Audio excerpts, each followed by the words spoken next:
Good evening, board members and residents. I'd like to call to order our regular board meeting for Monday, October 24th, 2016. Will everyone please rise for the Pledge of Allegiance? I pledge allegiance to the flag of the United States of America and to the republic for which it stands, one nation, under God, indivisible, with liberty and justice for all. Mr. Witt, will you please take the roll call? Yes, Mr. Batanti? Here. Mr. Brado? Here. Mr. Capral? Here. Mr. Tominello? Here. Mr. York? Here. Mr. Witt? Here. Mr. Verkust? Here. Thank you. Next on our agenda is the approval of the consent agenda, including approval of the regular board meeting and public hearing minutes of October 11, 2016. Approval of the bills in the amount of $547,542.93. Approval of the September 2016 revenue and expenditure report. Approval to award cement replacement contract to Premier Concrete Incorporated, not to exceed $8,000. Approval to use smart buses for McRest at Trinity Lutheran Church from December 18th through 26th of 2016, and St. Hubert Catholic Church, January 8th through 15th, 2017. And approval to accept the donation from the Damaso family for 2 park benches to be placed on Jefferson and Metro Parkway. Make a motion to approve the consent agenda. All right, we've got a motion. Is there support? Support. All right, support by Mr. Tominello. Discussion? Just, Mr. Supervisor might make a note that in the bid package, there was one bid that a portion was left out and then later got corrected, so that Premier is a low bid. Yes. It originally appeared that. Yeah, there so was, just to make. right, mention someone of that. submitted a partial bid. Right. And then once they completed the bid, it was in fact higher. Higher. Yep. Right, thank you. All right, any other discussion? Hearing none and seeing no public comment, all those in favor signify by saying aye. Aye. Those opposed, motion carries. Thank you, board. Next is the approval of the regular agenda. Board members, one minor typo. I would propose that we have item D as public comment and item E as adjournment. It was just erroneously omitted. Otherwise, be looking for a motion to approve the agenda. So moved. All right, With the change. with the revision. Okay, is there support? Support.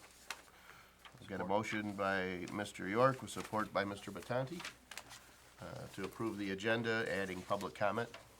Any discussion?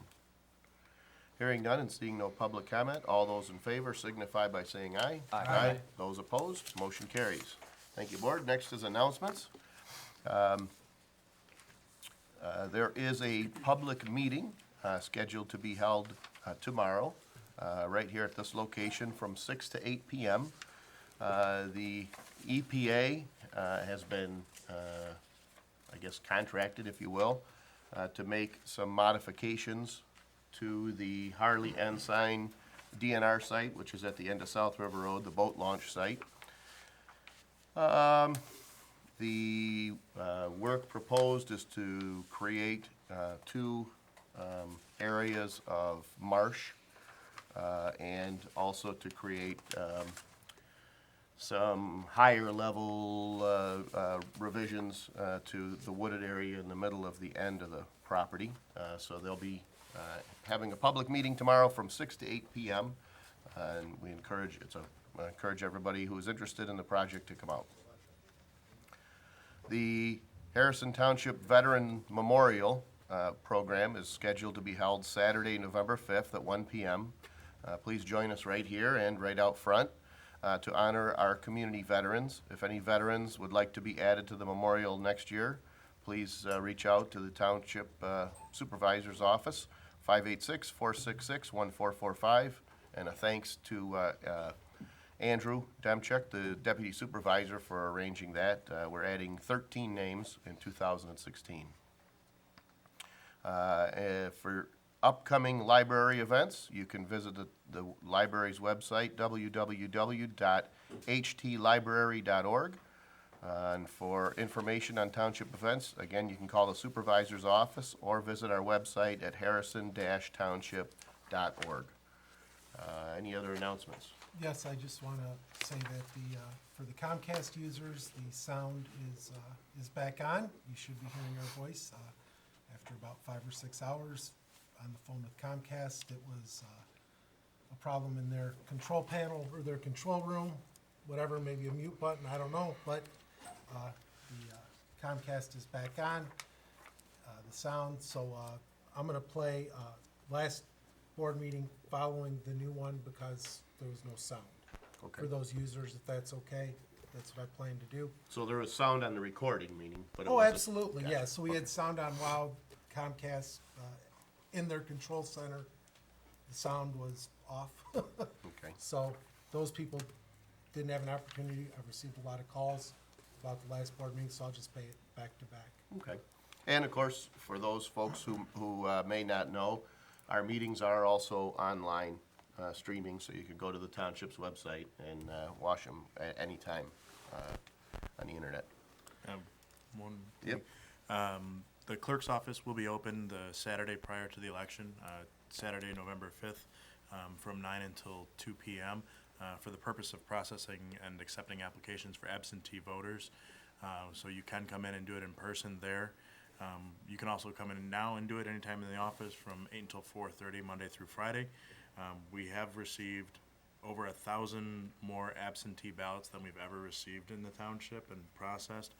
And we've also, if you've put in an application and the post office is moving exceptionally slow, we've actually worked with them, so instead of sending all the ballot material out to Pontiac and then sending it back, they're now gonna be, we work with them, so now they're gonna be processing everything as much as they can in-house in Mount Clemens, so it should shorten the turnaround on ballots.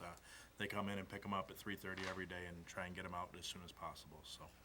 We had some bond payments that took 3 weeks, that were sent out about 3 weeks ago, and the people were calling and we just got them. Yeah, I was on the phone with the So- postmaster from Mount Clemens Yep. today, and then one of the people down in Detroit at their office there to make sure that we didn't have 3-week turnaround for ballots. Yeah, I don't know where those mail's going, to be honest with you, but Frank, did you want to say? Yeah, just a little wrap up on the Parks and Rec Hallapalooza event.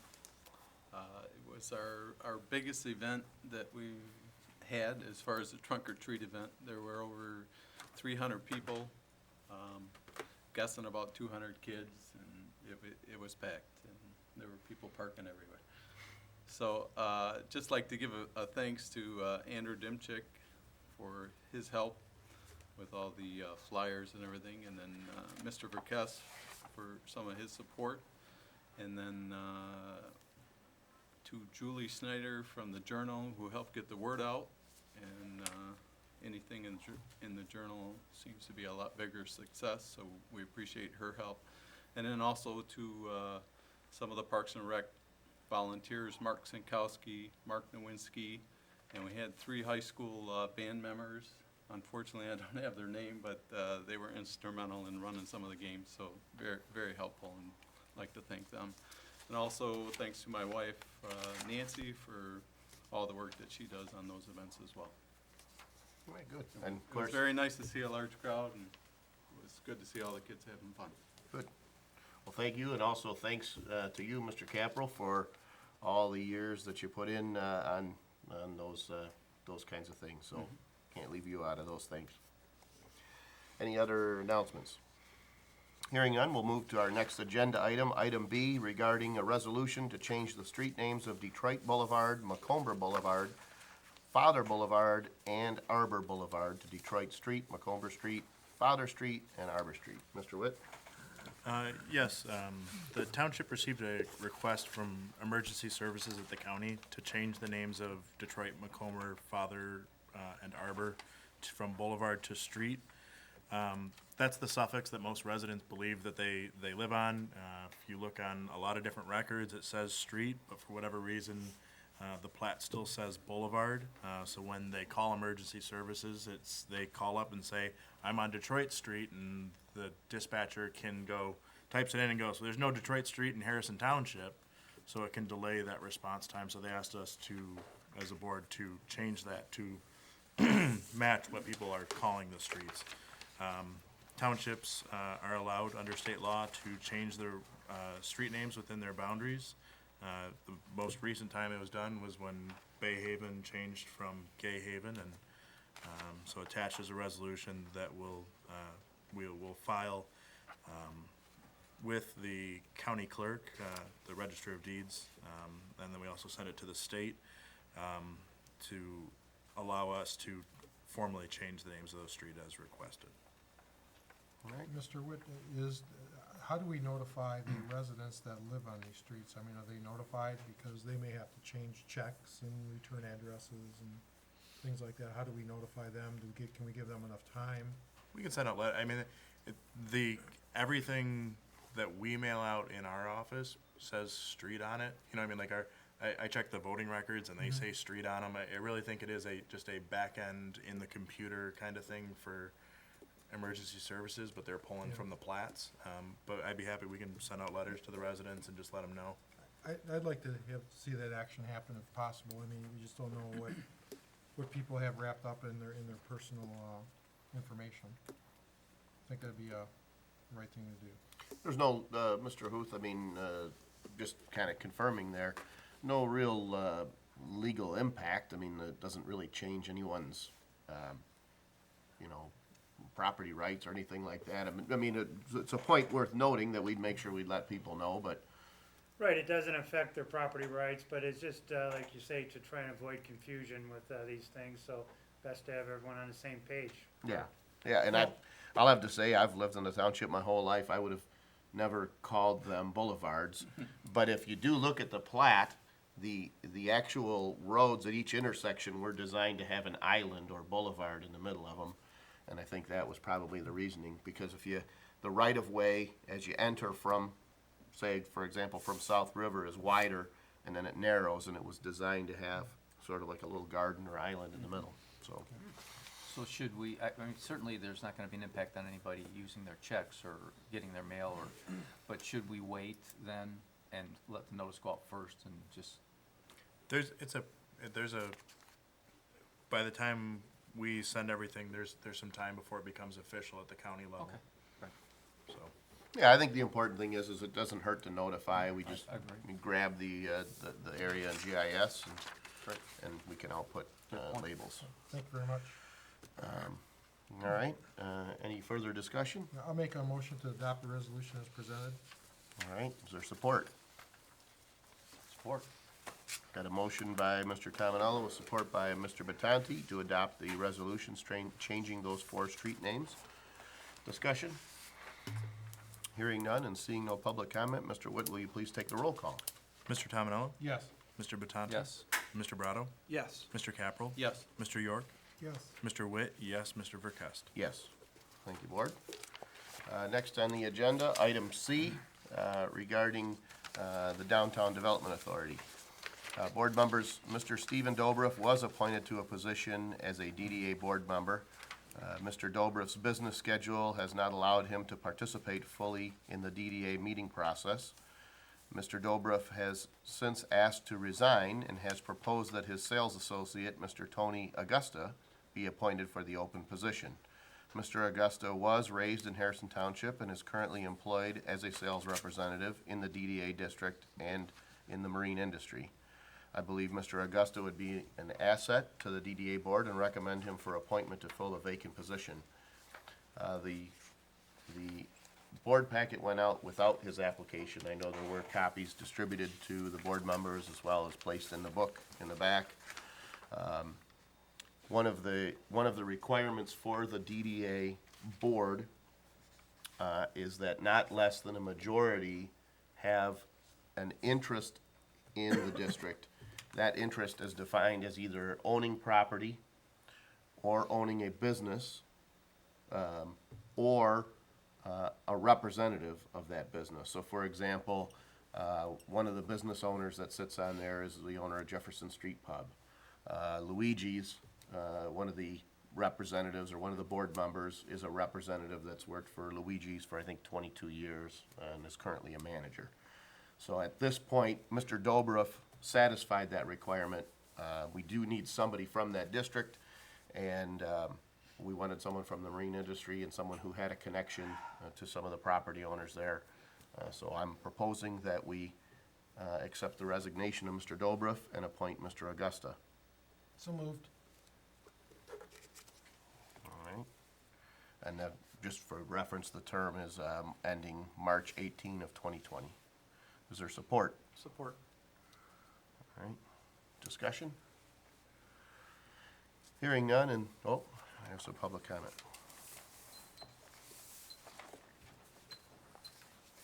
Jim Sunstock, 31698 San Juan. I do not know Mr. Augusta, but I'm a little bit concerned that we've got too many representatives that are not really members or residents of the area. Yeah, he works for Mr. Dobruff, and yeah, those other guys work for him. But the fact of the matter is that there should be more representative people on that board that actually live in Harrison Township, because the decisions that are gonna be made are going to be made affecting Harrison Township residents. So I would like to know exactly how many representatives there are on this board. Is there more than the 3 that you've mentioned, or 2 plus the 1 that potential, that are on this board? And I think that the thing that I find a problem is that nobody in Harrison Township knew that there was an opening on the downtown development district. And it's just one of these, well, let me put my buddy in, and we won't let any residents have a chance to apply. So that's basically my objection, is that I think this should be noticed to the people in the area to see if any one of them who actually lives there want to serve on this. If not, then you can go back to this gentleman. Thank you. Thank you. Seeing no other public comment, we'll close the floor for public comment, move back to board comment. I'll do my best to answer that. The board, per our approval process, is a 9-member, it's a minimum of 9 members. One of the members has to be, in our case, the supervisor, and I'm obviously a resident. In addition, we have currently seven others. So ignoring Mr. Augusta, who grew up in the township but is currently not living in the township, we have 7 others, all of who live in the township. Amanda Oparka is a township resident. She is a member at large. Joe Solomon is a township resident. He lives in the district on one of the side streets off of the district, so he's a resident. Scott Palmer from Luigi's works for Luigi's, but he lives right down the street, just maybe 200 yards outside of the district. He literally lives on Lance Cruz, I believe. Amy was recently appointed to the board. She lives in the township. Phil Moduleski lives in the township, but I believe he lives off of North River Road or Venice Shores. Bruce Meek is the owner of Jefferson Street Pub, and I believe he has an interest in some other properties. And again, doesn't live in the district, but just outside of the district, within a stone's throw off on one of the side streets. And then last but not least, Jay Zerwinski is one of the owners for Superior Lakes Mead and Wine. And so he owns property in the district, but he lives further down Jefferson, closer to, Sunnybrook area. yeah, I think he's off of one of the side streets that's a little bit closer to Prentice. So actually, the only person that we've had ever that's not been a resident from recent recollection has been our Marine Services representative, and that's been either the manager for Wilson Marine, or Mr. Dobruff, or now Mr. Augusta. So we haven't had someone, we actually had someone who expressed some interest from the marine industry that lives in the township, but they have to have an interest in the district, at least 5 have to. And unfortunately, that wasn't available. So we did kind of reach out to someone in this business, environment that had an interest in the area. So this is the only individual that does not live in the township, and so. Any other discussion? Hearing none, we've got a motion by Mr. York with support by Mr. Brado to accept the resignation of Mr. Stephen Dobruff and appoint Mr. Tony Augusta to the position of DDA board member for the term ending March 18, 2020. All those in favor signify by saying aye. Aye. Those opposed, motion carries. All right, thanks. We'll open up the floor now for public comment. William Bardell, 37865 Point Rosa. It's no secret that indeed I am running for trustee here in Harrison Township. If you want more information about myself or what I stand for, you can give me a call at 586-610-4342, or you can visit William Bardell for Harrison Township Trustee on Facebook.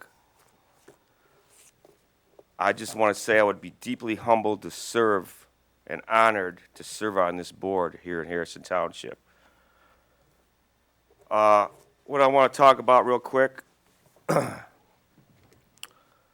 last week we had our Save Lake St. Clair meeting, and a few people who were in attendance from Harrison Township were, of course, myself, Jim Semstock and Michael Rice were also in attendance, and Doug Martz was also in attendance for the Save Lake St. Clair meeting.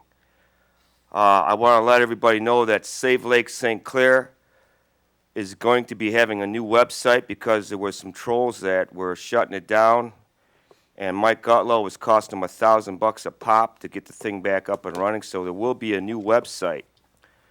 For those of you who are new to Save Lake St. Clair and you'd like to see some of the old videos with Doug Martz and Mike Gutlow, and let's say you're not on Facebook, you can just Google YouTube Save Lake St. Clair and you'll get the videos with Doug Martz and Mike Gutlow, and you'll see all the older videos where he shows right after they dump. It's pretty amazing stuff. I would like everybody to check that out.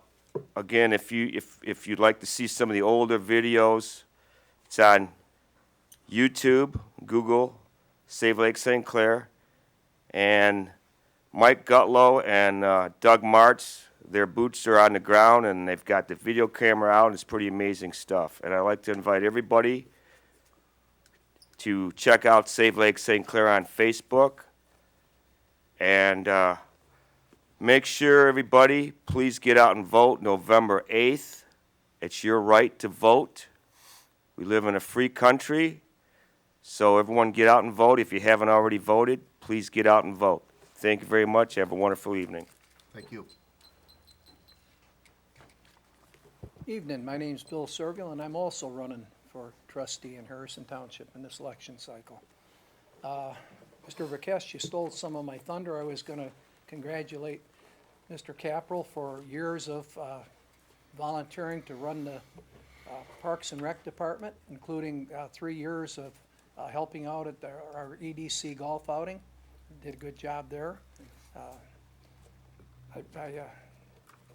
I applaud you for the work you've done. I think you're probably done with this year's Parks and Rec. That's why I'm stating it now, although you're still here. For those in TV land that don't know, Mr. Caprell has elected to retire from politics, at least here. So he's not on the ballot, but he has served for, I believe, 2 terms. That said, I'll move on to the next thing. People can reach me either by phone or by website, or email, I mean.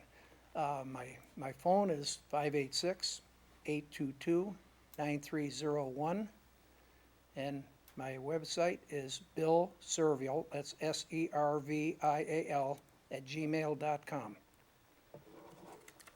Now, I wanted to point out something about some of the people that are running. Our clerk, back in 2012, decided at the 11th hour to run for clerk. He had previously run for a person to help form the new charter back in, I believe that was 2008. And he had a committee for that, and he had some fines from that committee. These fines are issued through the county clerk's office. And I might point out that Mr. Witt is the clerk, and he was running for the clerk's position. That's why he had to pay these fines. He had a $100 fine for filing a penalty of $100 on 9/8 of '08. He had another $10 at 5/30 of '08.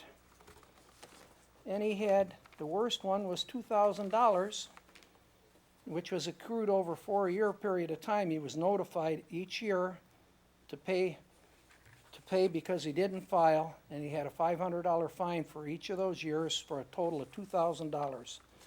So in order for him to run for clerk in 2012, he had to pay $2,110 at least. May have been more than that.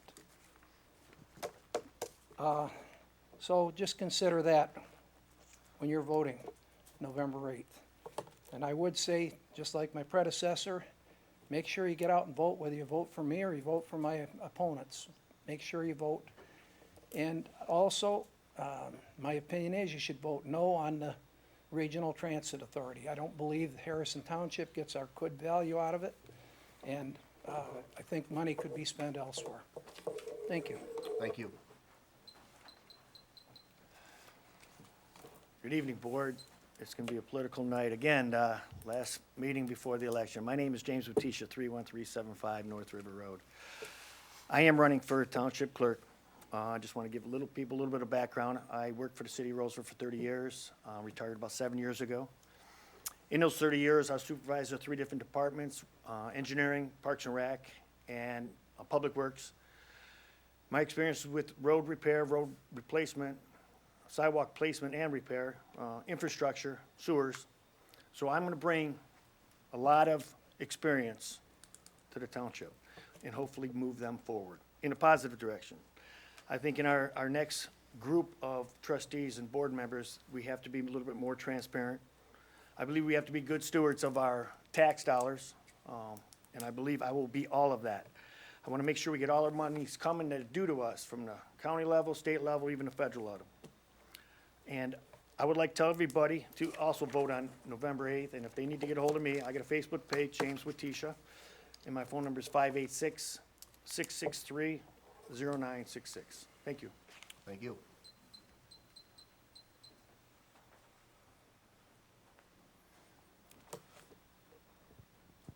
Good evening, board members. For those of you who don't know me, my name's Erin Hardcastle.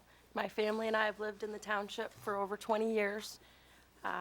My husband and I are raising 3 children in the township, and he is a lifelong resident. I sure can. I'm sorry about that.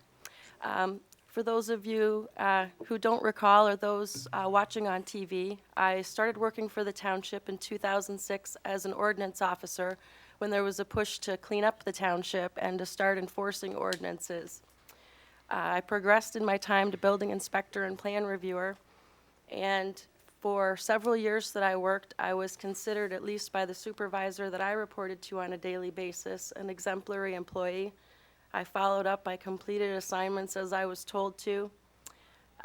In 2013, 6 months into a very high-risk pregnancy, at the end of a workday, I'd been out in the field inspecting all day.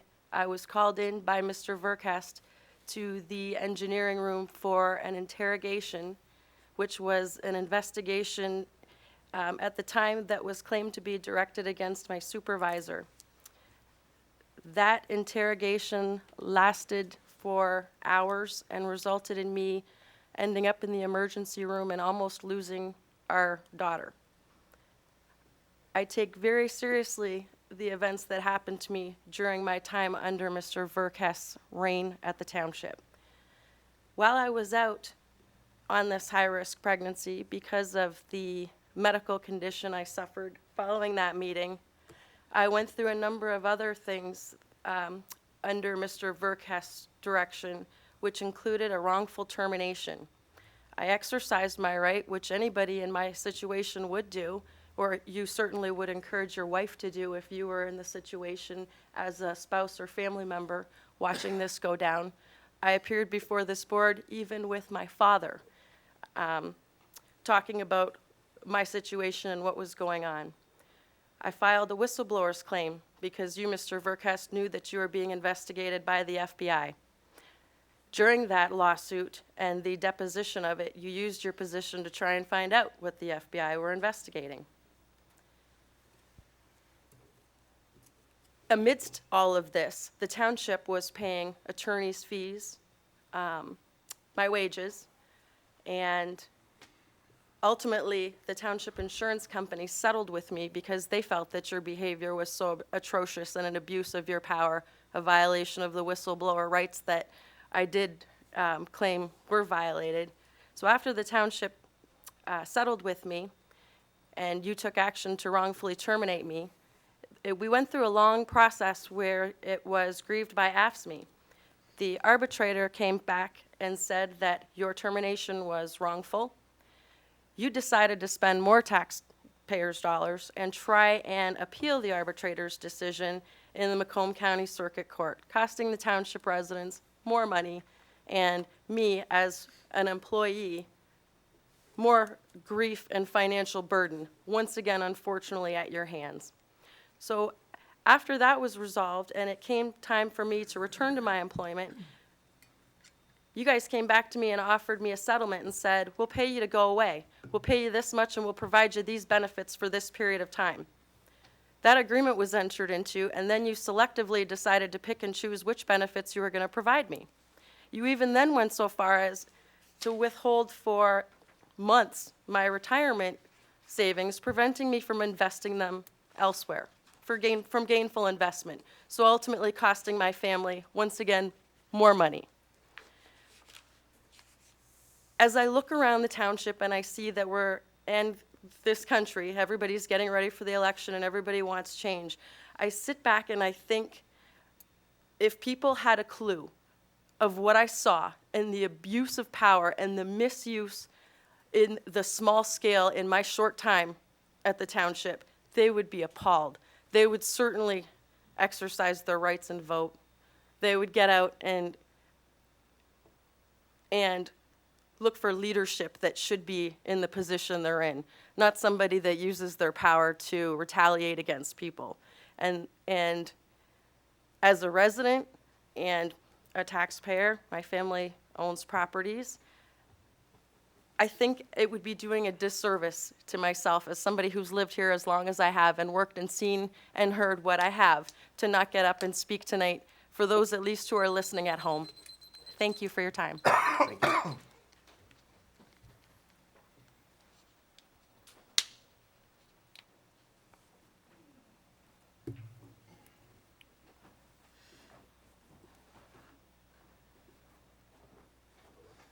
Jim Senstock, 31698 San Juan.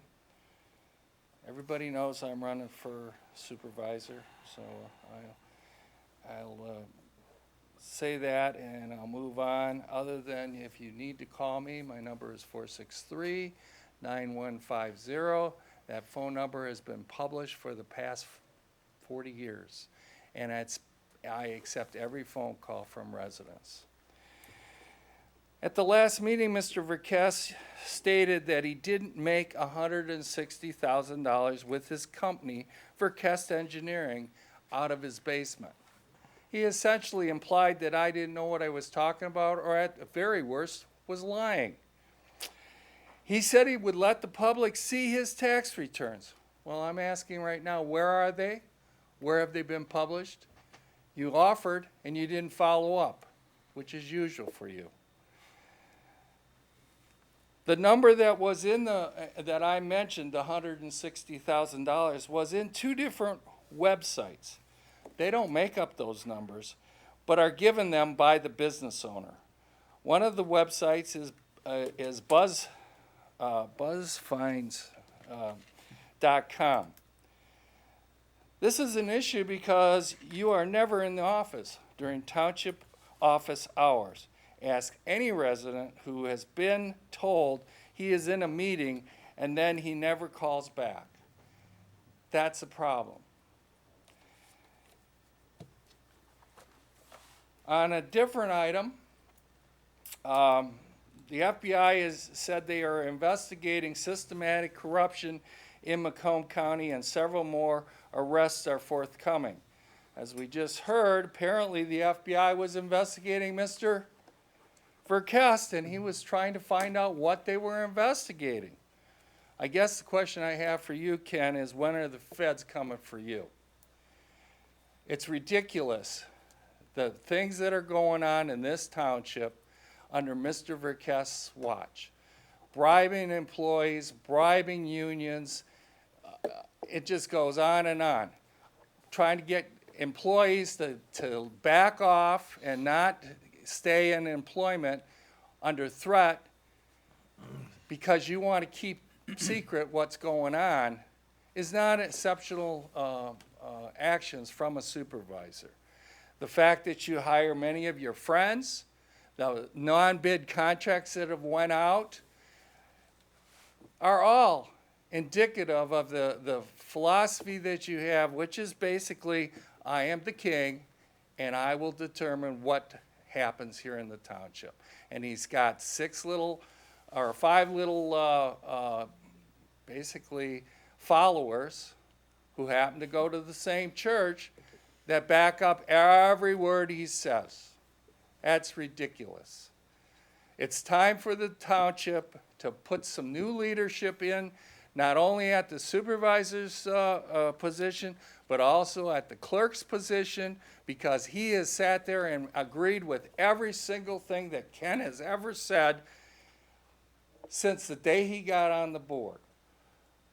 Some of the other guys, it's just amazing when people vote 6 to 1 on every issue. Something's wrong with that picture. Especially when you guys don't even discuss it or very minimally discuss it, which leads me to believe that some of the discussion has taken place outside of this boardroom. I can't prove that, but I believe it. So again, everybody get out and vote and make your voices heard. I'd ask for your support, just in case somebody wants to bring up the item that I got recalled. I got recalled over 13 years ago.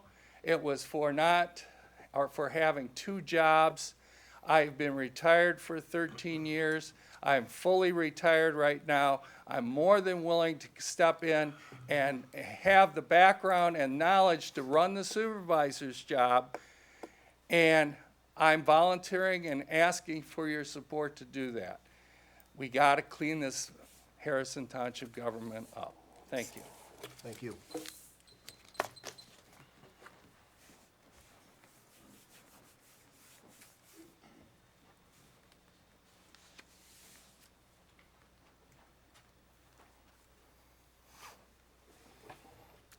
Mike Rice. I've got a lot of mail on my door lately, a lot of cards, which I like to see. And one of them that I really appreciate is Candace Miller's willingness to come back into the county and to serve the community. I see that we have immense needs in clean water. Was over at the Clean Water Authority the other night and enjoyed the conversations, saw the people, and the despair and the lack of ability to clean up the waters that are in our community, and the lack of interest, especially by this board.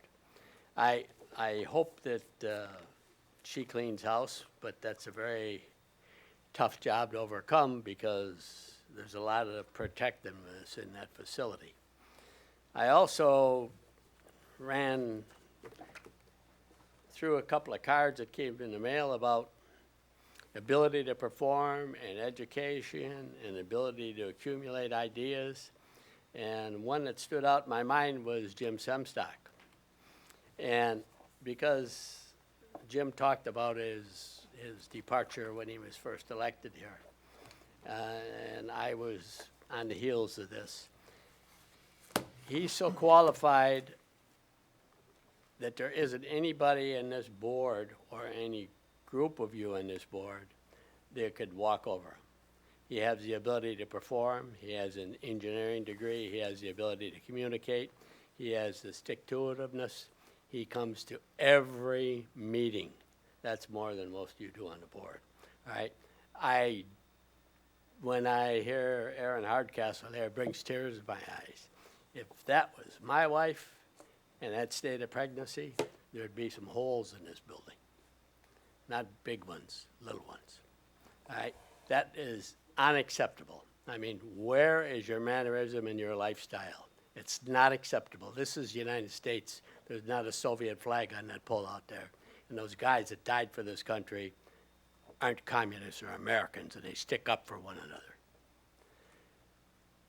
A couple other things. There's other people running.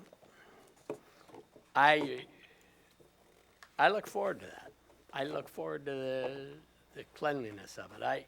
There's a lot of things that I see are going on. Number one, it really agitates me being a businessman. I've been self-employed my entire life. From a Detroit Times paper out, bought it with 3 customers for $15, and I built it into an empire and sold the empire and bought my first commercial building and started out from there. So I know how business runs and I know how government runs.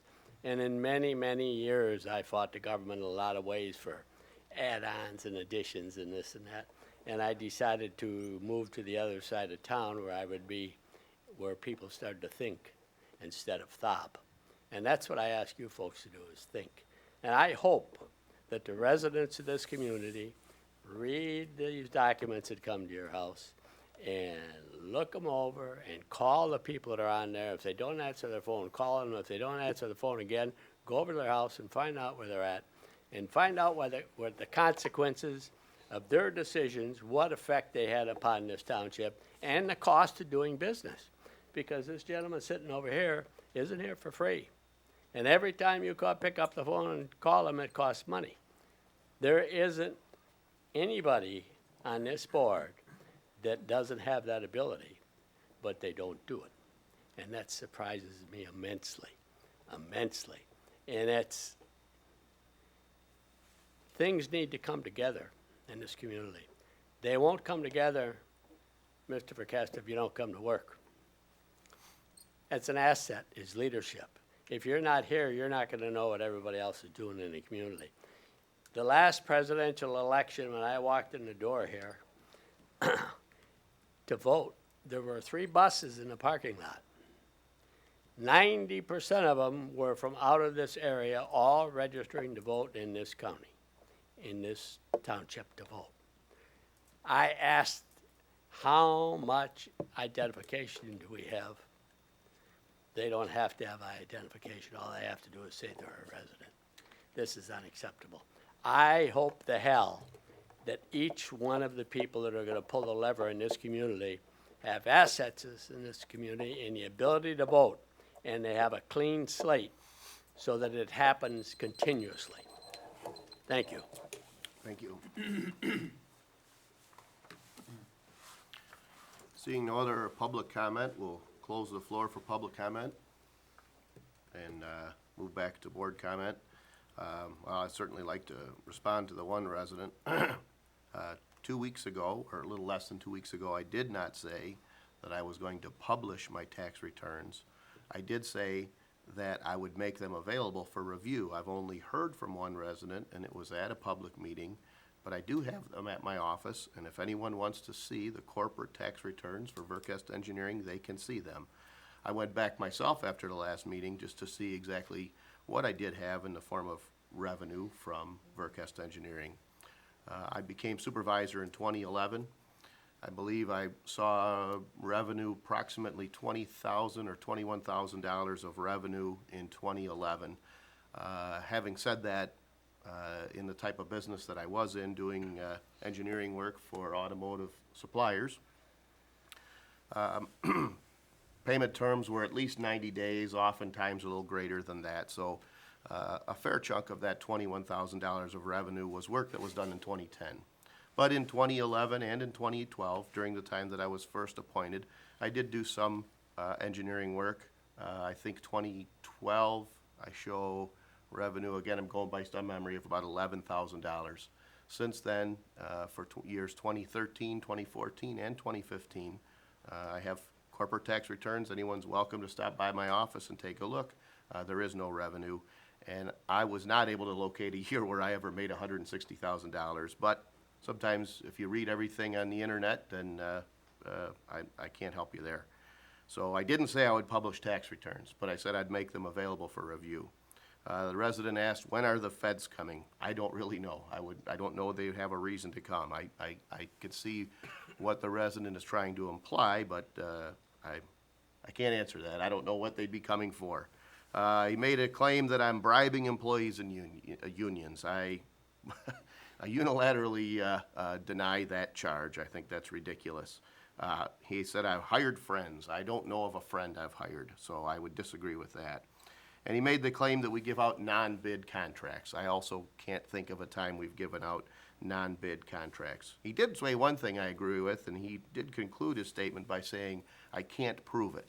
And really what I would say is he said a whole bunch of implications and a whole bunch of statements trying to smear a person's character. And I think that's a pretty interesting measure of the man. And that's all I have to say about that. So Ms. Hardcastle brought up something. Her pension check. I believe as a member of the pension board, we approved that a long time ago. It was at the June meeting. And why she doesn't have her check at this point, I don't know. I'm the chairman of the board, of the pension board, and no one's brought this to my attention.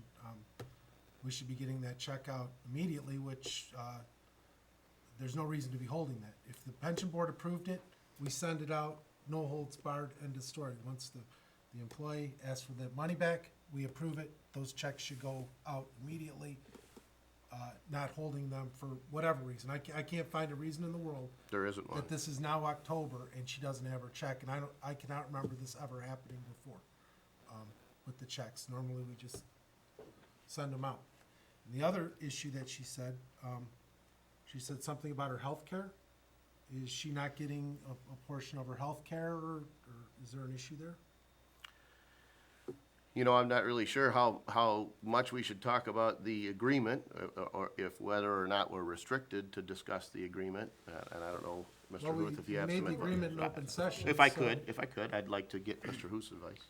Right, well, there are probably provisions of it that are not appropriate to discuss, but if there's some questions that you can answer that Ms. Hardcastle raised tonight, that she raised the question, so. Sure. It's okay to answer. Okay.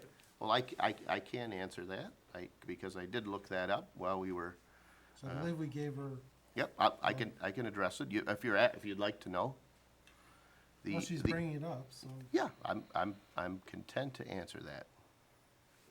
The agreement says, the township will continue Hardcastle's health insurance coverage through the township policy for 1 year. The township will pay 100% of the premiums and to make the same contributions to Hardcastle's health spending account as the township makes for currently active employees. Hardcastle's coverage through the township will end in January 2017, at which time she'll be informed of her options for continuing coverage at her own expense. Hardcastle understands and agrees that she is not entitled to any insurance or benefits other than those outlined in this paragraph 3, which is what I just read. We perceive that to be that health insurance was continued, that dental and optical benefits were not continued. I just corresponded with our labor attorney, and he said, well, considering what that cost might be, you may want to, she's sent an email, I believe, jointly to the Board of Trustees, I did investigate with our insurance carrier, and I did correspond with Mrs. Hardcastle as recently as this afternoon, saying that we are able to reinstate her vision benefits as was requested. Although it is our position, and it was the statement of our labor attorney, that we do not believe that the agreement requires that. But in good faith, considering the cost, I've corresponded with her saying that we'd continue those starting this Wednesday and through the end of 2016. Regarding the pension check, like you, I thought that once we approved that, that it was a done deal. And I didn't hear from Mrs. Hardcastle until this month that she didn't receive that check. It was approved at the June board meeting for a pension board, but I was unaware that accounting didn't act on that, and I do believe some of that probably had to do with the fact that having a new finance director, it's possible that he didn't realize that that action of the board was his directive to cut that check. So reached out to the accounting office. We confirmed that in fact it wasn't cut, and again, in my correspondence with Mrs. Hardcastle, I explained that I was not aware that that check was not issued, but I've directed the accounting office to do it as soon as possible.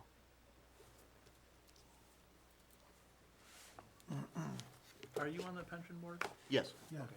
That's what I said, I remember we did it. Yeah, I had mean, no, I I had remember- no knowledge of it not being issued. Who writes the check?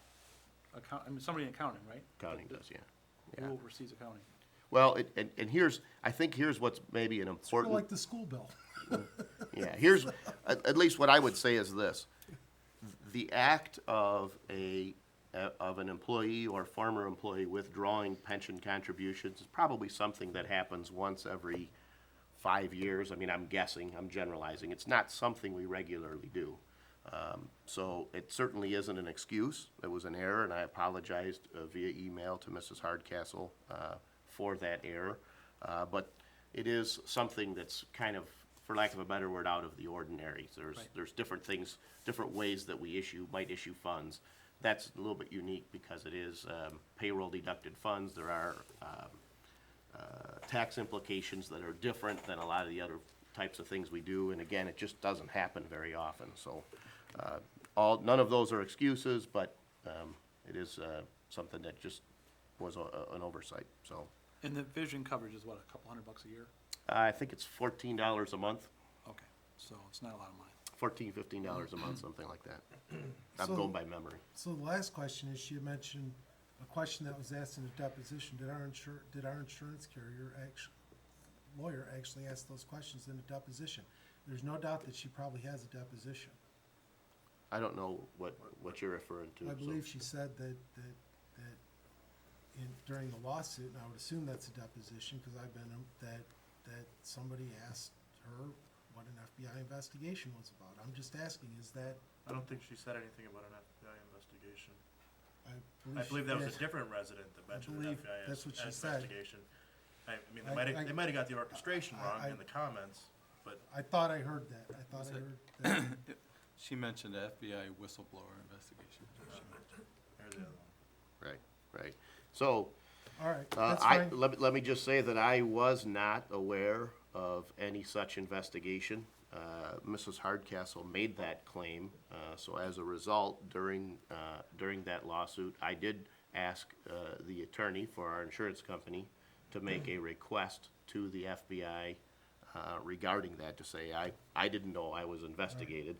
And they replied with one page of notes that were heavily redacted, and it was back from, I don't know when, 2011, 2012, I don't really recall.